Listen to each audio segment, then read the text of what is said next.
အားလုံးမင်္ဂလာပါကိုတိုင်း football you channel ကနေပြီးကျွန်တော်ညီကိုတွေကိုပြန်လည်ကြိုဆိုလိုက်ပါတယ်ညတော့ကျွန်တော်ညီကိုတွေ brand ဖို့အဆင်ပြေကြလိမ့်မယ်လို့ထင်ပါတယ်ဒီနေ့ညတော့တင်းဦးနေညတော့ပွဲကောင်းလေးတွေရှိတယ်ပေါ့လေကိုတိုင်းကျွန်တော်ညီကိုတွေကိုလာရောက်ပြောပေးခြင်းဖြစ်ပါတယ်အဲ့ဒီပုံစံကျွန်တော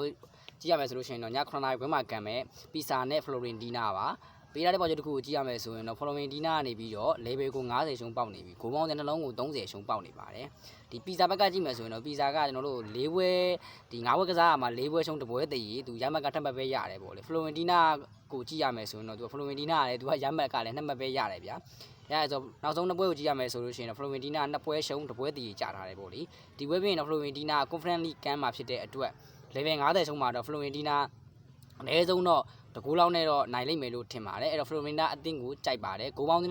းစီနှလုံး30မှာဆိုရင်တော့ဂိုးပေါင်းစီဂိုးအောက်ကိုကြိုက်ပါတယ်အဲ့တော့ Florentina နဲ့ဂိုးအောက်ကိုကြိုက်ပါတယ်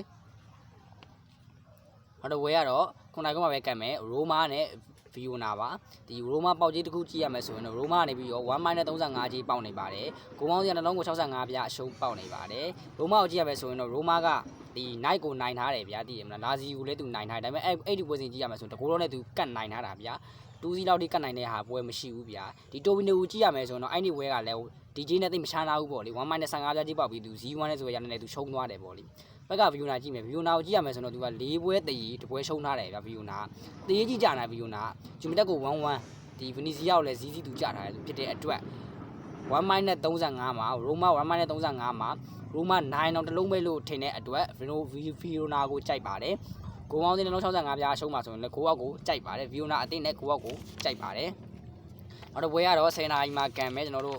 အင်္ဂလန်ပရီးမီးယားလိနယူကာဆယ်နဲ့အာဆင်နယ်ပါပေးထားတဲ့ပေါက်ကျတစ်ခုကိုကြည့်ရမယ်ဆိုရင်တော့အာဆင်နယ်ကနေပြီးတော့ level 80အရှုံးပေါက်နေပြီးတော့ဂိုးပေါင်းစီနှလုံးကို60ပြားအရှုံးပေါက်နေပါတယ်ဒီနယူကာဆယ်ကိုကြည့်ရမယ်ဆိုရင်တော့နယူကာဆယ်ကဒီ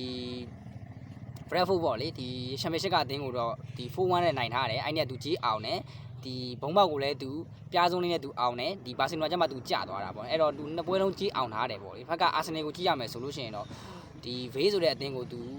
0နဲ့နိုင်ပေမဲ့လို့သူကြီးကျထားတယ်မန်စီးတီးကိုလည်းသူကြီးကျတယ်ဒီဘီဘာကိုကြော့သူကြီးအောင်ထားတယ်အဲ့တော့ဒီဘက်စီမှာအောင်မလားလို့ကြည့်ရဒီဘက်စီပြီးလို့ရှိရင်အာဆင်နယ်ကအိုလံပီယာကော့နဲ့သူကန်ရမယ်ဘက်ကနယူကာဆယ်ကလည်းဒီကော့ဆေးဆိုတဲ့ဟာနဲ့အသင်းနဲ့သူကန်မှာဖြစ်တဲ့အတွက်အာဆင်နယ်ကမလွယ်လောက်ဘူးဗျဘာလို့ဆိုတော့နယူကာဆယ်ရဲ့စိတ်ကြီးဘက်ကအင်မတန်ကြောက်စရာကောင်းတယ်ပေါ့လေဘာစီလိုနာတောင်မှအသေးအတန်ခက်ခက်ကန်ပြီး1-2ဆိုလဲရတဲ့သူနိုင်သွားတာဗျာအဲ့တော့နယူကာဆယ်အသင်းကိုကြိုက်ပါတယ်ဂိုးပေါင်းစီဂိုးအောက်ကိုလည်းကြိုက်ပါတယ်ကျွန်တော်ညီကိုတွေအဆင်ပြေမယ်လို့ထင်ပါတယ်နောက်တစ်ပွဲကတော့17နာရီမှာကန်မယ်ဘာစီလိုနာနဲ့ရီယက်ဆိုစီတက်ပါပြီးတဲ့ပေါ်ချက်တစ်ခုကိုကြည့်ရမယ်ဆိုရင်တော့ဘာစီလိုနာကနေပြီးတော့နှလုံးကို80စားပေါက်နေပါတယ်ဂိုးပေါင်းစီက3လုံးကို100 3လုံးရှုံးပေးနေပါတယ်အခုတော့4လုံးပြည့်စားကြီးပေါက်နေပြီပေါ့လေအခုတော့အဲ့တော့ဂိုးပေါင်းစီက4လုံးပြည့်စားကြီးပေါက်နေပါတယ်အဲ့တော့တစ်ဖက်ကိုကြည့်ရမယ်ဆိုရင်တော့ဘာစီလိုနာကျွန်တော်ညီကိုတွေမထင်နဲ့ဘာစီလိုနာကြီးအောင်တာ4ပွဲရှိနေပြီကျွန်တော်ညီကိုတွေ4ပွဲရှိနေပြီ OVDO ကြီးအောင်တယ်ဂီတာဖေးကိုအောင်တယ်သူနီယူလည်းသူအောင်သေးတယ်ဒီဗနီစီယာကိုလည်းသူအင်ကွင်းမှာနှလုံးစားကြီးပေးပြီးတော့သူအောင်ထားဒီနေ့လည်းနှလုံးစားကြီးလာပေးနေတယ်တစ်ဖက်ကကြည့်ရတဲ့အတင်းက Real Sociedad ကမိုလိုကာတော့သူနိုင်ထားတယ်ဒါပေမဲ့အရင်ဘက်ကဘတ်တစ်ကိုလည်းသူကြီးကြထားတယ်ဝီမထစ်ကိုတော့ဒီကြီးအောင်ထားတယ်ပေါ့လေမစိုးဘူးပြောရမယ်ပေါ့လေအဲ့တော့ဒီပွဲစဉ်ပြီးလို့ရှိရင်ဒီဘာစီလိုနာPSGနဲ့အိမ်ဝင်းကန်မှာဗျာအိမ်ဝင်းကန်မှာဖြစ်တဲ့အတွက်ဘာစီလိုနာကကြီးအောင်ထားတာများနေပြီဗျာများနေဖြစ်တဲ့အတွက်ဘာစီလိုနာနိုင်တော့နိုင်ပါလိမ့်မယ်ဂုံးပြက်လောက်ဘူးလို့ပဲကိုတိုင်းတော့ထင်ပါတယ်အဲ့တော့ Real Sociedad အသင်းကိုကြိုက်ပါတယ်ဂိုးပေါင်းစီ၄လုံးအပြည့်စားကြည့်မှာဂိုးပေါင်းအောက်ကိုကြိုက်ပါတယ်နောက်တစ်ပွဲကတော့ည7:00နာရီခွဲမှာကန်မယ် Sporting Braga နဲ့မဒီဗီယာဆိုတဲ့အသင်းမှာဒီ Sporting Braga ကြီးအသင်းကိုကြည့်ရမယ်ဆိုလို့ရှိရင်တော့ပေါက်ကြီးတစ်ခုကိုကြည့်ရမယ်1-60ကြီးပေါက်နေပြီးတော့ဂိုးပေါင်းစီ3လုံး55ပြားအနိုင်ပေါက်နေပါတယ်Sporting Braga ကတော့အဆင့်အခွန်ဖြစ်ပြီးတော့ဒီမဒီဗီယာအသင်းကတော့အဆင့်16ပေါ့လေဒီ Sporting ကိုကြည့်ရမယ်ဆိုရင်တော့ Sporting ကဒီဂိုးမပြတ်ဘူးဗျာတိလား Sporting ကသူကန်ခဲ့တဲ့ဂျီပွဲကြီးကြည့်လို့ရှိရင်ဂိုးမပြတ်တာများတယ်ဗျာ1-1တို့1-0တို့2-2တို့အဲ့လိုမျိုးကြာတာဗျာဂိုးကတော့မျိုးတာကြီးဖြစ်တာမဟုတ်တဲ့အတွက်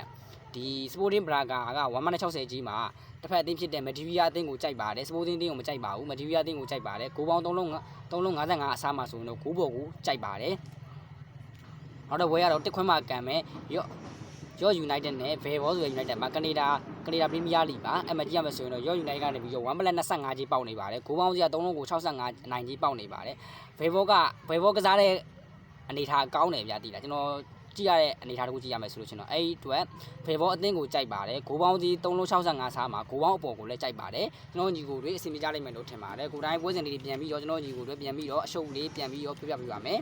အဲ့ဒီပွဲစဉ်ကတော့ပီဇာနဲ့ဖလိုဝင်တီနာ